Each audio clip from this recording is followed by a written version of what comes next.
सब ये सोचते हैं कि हीरो वो होता है जो जीतता है। हीरो वो होता है जो हारता है।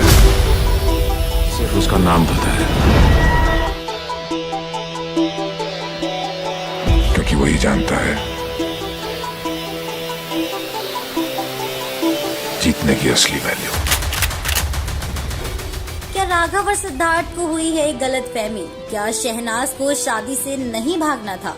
नमस्कार दोस्तों, एक बार फिर से आप सभी का स्वागत है बॉलीग्राज स्टूडियोज की एक खास और नई वीडियो में, और मैं हूं आपके साथ अनुष्का त्यागी। किसी का भाई किसी की जान। सलमान खान की फिल्म का सबको बेसब्री से इंतजार है और हम सब जानते हैं कि इस फिल्म में सलमान खान के साथ साथ साउथ एक्टर्स और राघव जुआल, सिद्धार्थ, शहनाज गिल भी दिखाई देंगे। आज हम आपके लिए लेकर आए हैं इस कास्ट की इस कहानी को।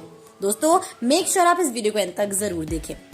अब सलमान खान अपने 5 भाई दग्गुबती, वेंकटेश, जगपति बाबू, सिद्धार्थ निगम और राघव जुआल के साथ रहता है।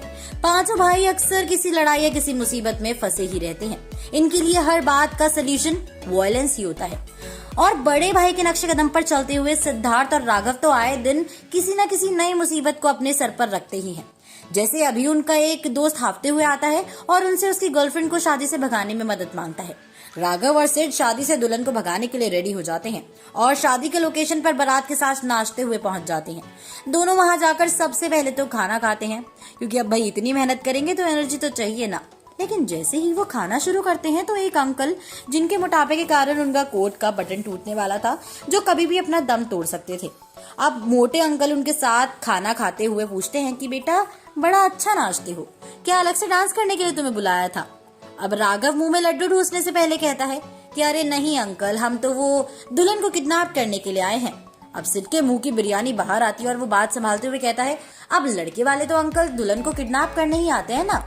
लेकिन फिर मोटे अंकल कंफ्यूज होकर एक और सवाल पूछते हैं कि अच्छा ये बताओ कि लड़के वालों की तरफ से हो, पर बेटा फिर भी हम तुमको कुछ पहचाने नहीं। तो राघव अपनी प्लेट एक वेटर को पकड़ाकर कहता है, अरे अंकल क्या बात कर रहे हो आप, दिल दुखा दिया आपने तो मेरा। चलिए मुझे भूल गए ठीक है, लेकिन इस मासूम से चेहरे को कैसे भूल सकते हैं आप? अब राघव ने सिड का खाने से भरा मुंह मोटे अंकल को दिखाया और दोस्तों दोनों मोटे अंकल को इतना इमोशनल होकर देख रहे थे कि ना जानते हुए भी उन्हें वो अंकल जानने की कोशिश करने लगे। और दोस्तों फिर चुपके से राघव और सिड वहां से निकलकर होटल की ओर दुल्हन को ढूंढने चले जाते हैं। और जैसे ही दुल्हन उन्हें अकेली मिलती है, राघव उसे बेहोश करता है और सिड उसे बेडशीट में लपेट लेता है और मिनटों में दुल्हन को पीछे के गेट से निकालकर गाड़ी में डालकर उसके दोस्त के पास ले जाते हैं। और अब जब वो दुल्हन के चेहरे पर से कपड़ा हटाते हैं तो शहनाज का चेहरा नजर आता है।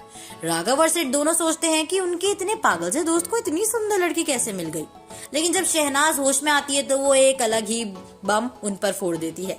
बचपन से ना शहनाज का एक ही सपना था कि वो विदेश जाकर रहे, और इसलिए वो एक एनआरआई लड़के से शादी कर रही थी। लेकिन अब दोस्तों वो सपना उसे टूटता हुआ नजर आ रहा था।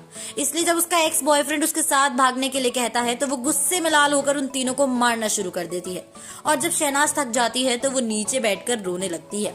तो राघव उससे पूछता है कि हमने तो तुम दोनों को मिलाने के लिए सब किया था और तुम खुश होने के बजाय हमें ही मार रही हो और उल्टा रो भी रही हो खुद ही। और ये सिर्फ पीछे से बोलता है। फिर शहनाज का बॉयफ्रेंड कहता है, हाँ बेबी, तुमने ही तो कहा था ना कि अगर शादी के लिए लड़का ना मिलता तो तुम मुझसे कभी ब्रेकअप नहीं करती, तो मुझे लगा। लेकिन अब शहनाज उसकी बात को काट कर कहती है, क्या लगा तुझे हाँ कि मैं तेरे साथ भागना चाहती हूँ? तुझे पता भी है कितनी मेहनत से मैंने वो एनआरआई लड़के को फंसाया था।